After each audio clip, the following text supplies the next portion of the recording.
नमस्कार दर्शक बंधु मुझे भिडियो आपण मानक कहि ई श्रम कार्ड चारोटी निहाती जानिबा जिनिस जो मैंने ई श्रम कार्ड खोली आउ जो मैंने खोलने चाहूँगी भिडियोटी को निहाती देखंतु आउ मु भावुची आशा करुच्ची मु सबकि ये भिडियो कवर करी ई श्रम कार्ड विषय रे। प्रथम कथा है फास्ट पॉइंट आमर ई श्रम कार्ड कौन बा क्यों मैंने खोलिया या योग्य फास्ट पॉइंट आउ सेकेंड पॉइंट है ई श्रम कार्ड खोलिले आमको कौन फायदा मिलिबो आउ थर्ड पॉइंट है ई श्रम कार्ड खोलिला पर आमको कौन करिया को पड़िबो आउ फोर्थ पॉइंट पर लास्ट पॉइंट है ई श्रम कार्ड खोलिले कौन सतरे 3000 टंका लेखा आम अकाउंट को आसीबो प्रति मासरे। तो भिडियोटी को लास्ट जाके देखंतु यार सत्यता केते कौन अच्छी मुझे भिडियो आपण मानक समस्त को कहबी। तो फास्ट पॉइंट आम बर्तमान आलोचना करिया। फास्ट पॉइंट है ई श्रम कार्ड कौन बा क्यों मैंने याकू अप्लाई करि परबा क्यों मैंने योग्य। प्रथम कथा है ई श्रम कार्ड होची अनऑर्गेनाइज वर्कर मानक पई एलिजिबल जो माने अनऑर्गेनाइज वर्कर बा से माने कोनोसी कंपनी अंडर रे किंबा कोनोसी गवर्नमेंट सेक्टर रे काम करू नाहंती निजस्व काम करूचंदी जेमति कि जणे जाई कि बिल रे लेबर हिसाब रे काम करूची कृषक हेई नथिबो बा तार निजर जमी अछि से चाष कर दिबो से क्षेत्र रे से एलिजिबल नुह बा से योग्य नुह ई श्रम कार्ड पई। जो कृषकर निजर जमी अछि आ निजे चाष करूची से एलिजिबल नुह। जी लेबर हिसाब रे काम करूची सी अप्लाई करि परिबो जणे चाहा दुकान करची सी अप्लाई करि परिबो जणे गुपचुप बिक्री करूची सी अप्लाई करि परिबो जणे पान दुकान करची सी अप्लाई करि परिबो एमिति जणे ढाबा भी करिची तो 5-6 जन को रखी के काम करूची सी भी करि परिबो। जो ऑर्गेनाइजेशन बा जो संस्था रे 10 जन रु कम लोक काम करूथिबे आ सी कोनोसी कंपनी अंडर रे नथिबो तो सेठी जो माने काम करूचंती से माने एको अप्लाई करि परिबे। आउ हां से माने 18 रु 60 वर्ष बयस मध्य रहिथिबे यह सहित से मानकर कोनोसी इनकम टैक्स कटु नथिबा से माने इनकम टैक्स पे करू नथिबे से माने ही ई श्रम कार्ड अप्लाई करि परिबे। प्रथम कथा है आम जानिले ई श्रम कार्ड को माने अप्लाई करिवे बा को माने योग्य जदियो के योग्य नुहंती अप्लाई करि देइचंती एथरे कोनोसी माने चिंता करिवार विषय किछि नाही। वर्तमान सुधा सरकार किछि भी सर्वे करि नाहंती जदि सर्वे करिवे सेटा ऑटोमेटिकली कटि जीवो कोनोसी पेनाल्टी दबा को पड़ियोनी बा कोनोसी आपन को फाइन किछि दबा को पड़िबोनी जहा आशा करा जाउची। तो जदि आपन खोली देइचंती तार फायदा आपन पाइबा पई सेकेंड पॉइंट रे मु वर्तमान कहबी आपन ई श्रम कार्ड खोलिचंती जदि तार फायदा केमती पाइबा और कोन सब फायदा अछि। सेकेंड पॉइंट रे हमर फायदाटा होची फास्ट आपन जदि ई श्रम कार्ड खोली देइचंती तो आपणकर ऑटोमेटिकली गोटे प्रधानमंत्री सुरक्षा बीमा योजना रे आपन जोड़ी हे जाइचंती प्रति माने आपन को जदि डेथ बेनिफिट आपन को 2 लाख टंका पर्यंत मिलिबो जदि आपन ई श्रम कार्ड खोलीचंती। तो ता पई आपन को कोन करिया को पड़िबो ना प्रति वर्ष 12 टंका नेखा पेमेंट करिया को पड़िबो। एटा बोधे आपन जानि नथिबे मु भाबुची आशा करछु बहुत लोक जानि नाहंती 12 टंका लेखा हमको प्रति वर्ष पेमेंट करिया को पड़िबो। फास्ट वर्षर जो प्रीमियम बा किस्ती सेटा सरकार तरफ पेमेंट हो जाइए आम पाई सेकेंड वर्ष ठारू जून मासरू मे मास मध्य माने 2022 जून धरा जाऊ मु कहूची 2022 जून मासरू 2023 मे मास मध्य आमको से 12 टंका पेमेंट करिया को पड़िबो।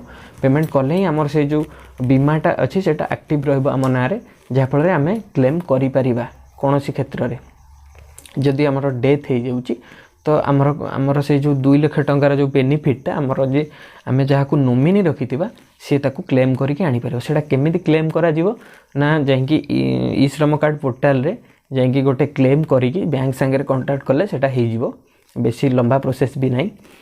तो एटा गला आमर फास्ट बेनिफिट। सेकेंड बेनिफिटा होची आमे गोटे पेंशन स्कीम करि परिबा। पेंशन स्कीम हिसाब आमर बयस हिसाब रे आमे मंथली किछि पैसा आमे डिपोजिट करवा से हिसाब रे से वेबसाइट रे हमर मेंशन अछि जेंति कि 18 वर्ष रु 55 टंका नेखा प्रीमियम अछि मासको 55 टंका नेखा हमें पेमेंट करि स्टाइल परे 60 वर्ष पर हमें 3000 टंका नेखा पेंशन पाई परिबा। तो ये रहिला गोटे हमर सेकंड बेनिफिट।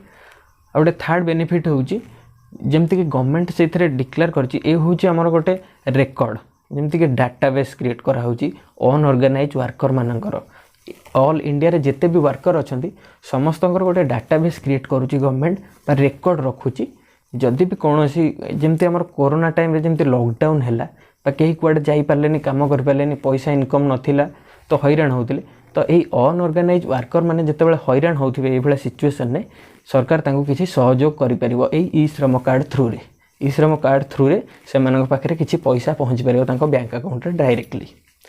तो ये रहा आमर थर्ड बेनिफिट।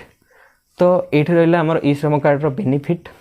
सरकार किसी भी मतलब नहीं ए केवल गोटे मतलब गोटे रेकर्ड कलेक्ट करने केते जण आम देश में अनऑर्गेनाइज वर्कर अच्छा निज तरफ काम करुँच चाकरी किसी करना निज तरफ काम कर। तो यहीटा को से मेन मोटिव हिसाब से रखिकी ई श्रम कार्ड को लागू कर।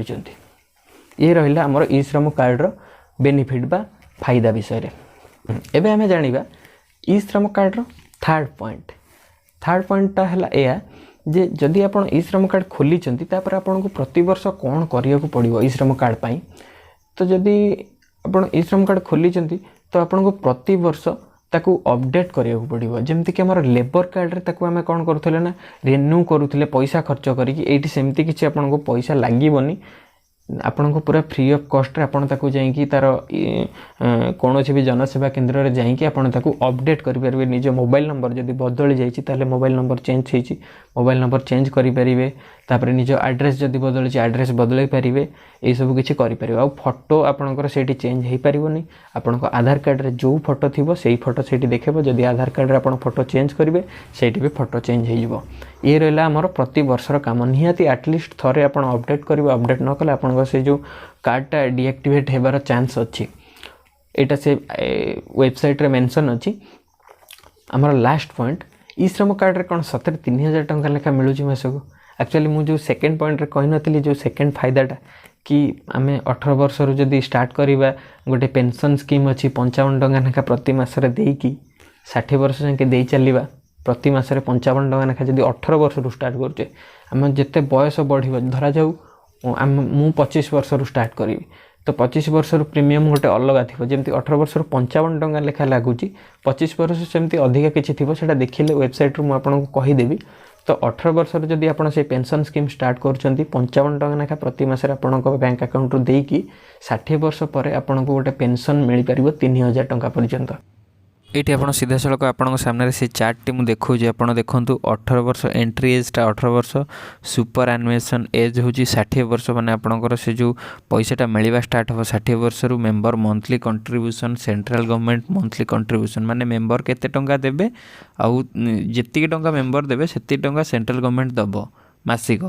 धरा जाऊ 18 वर्ष मु कली मते 55 टंका मिलला सेंट्रल गवर्नमेंट देला 55 टंका मोर मंथली 55 टंका टोटाल है मोर 110 टंका। सेमती 19 वर्ष 58 टंका एमती बहुत सारा अच्छी जमी 29 वर्ष मोर 100 टंका मु देवी 100 टंका गवर्नमेंट दब 100 टंका मो ना रहिबो 200 टंका। ये भाया 40 वर्ष पर्यंत 40 वर्ष मोर हो 200 टंका प्रीमियम मंथली तो मु 200 देवी सेंट्रल गवर्नमेंट 200 दब 400 टंका मो अकाउंट रहिबो। एमती रहिला पर 40 वर्ष पर ये प्रीमियम दवाटा बंद हो।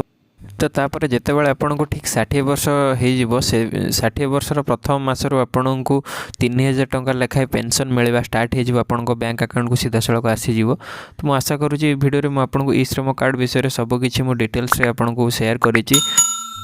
जदि कौटी किसी डाउट अच्छी ताले मते कमेंट करके जणातु मु निश्चित भाव में आउ अन्य किसी वीडियो बनई कि आपन को क्लियर करेबी से विषय। तो मो चैनल नुआ आसते सब्सक्राइब करूँ वीडियो लाइक करूँ और शेयर करूँ। धन्यवाद।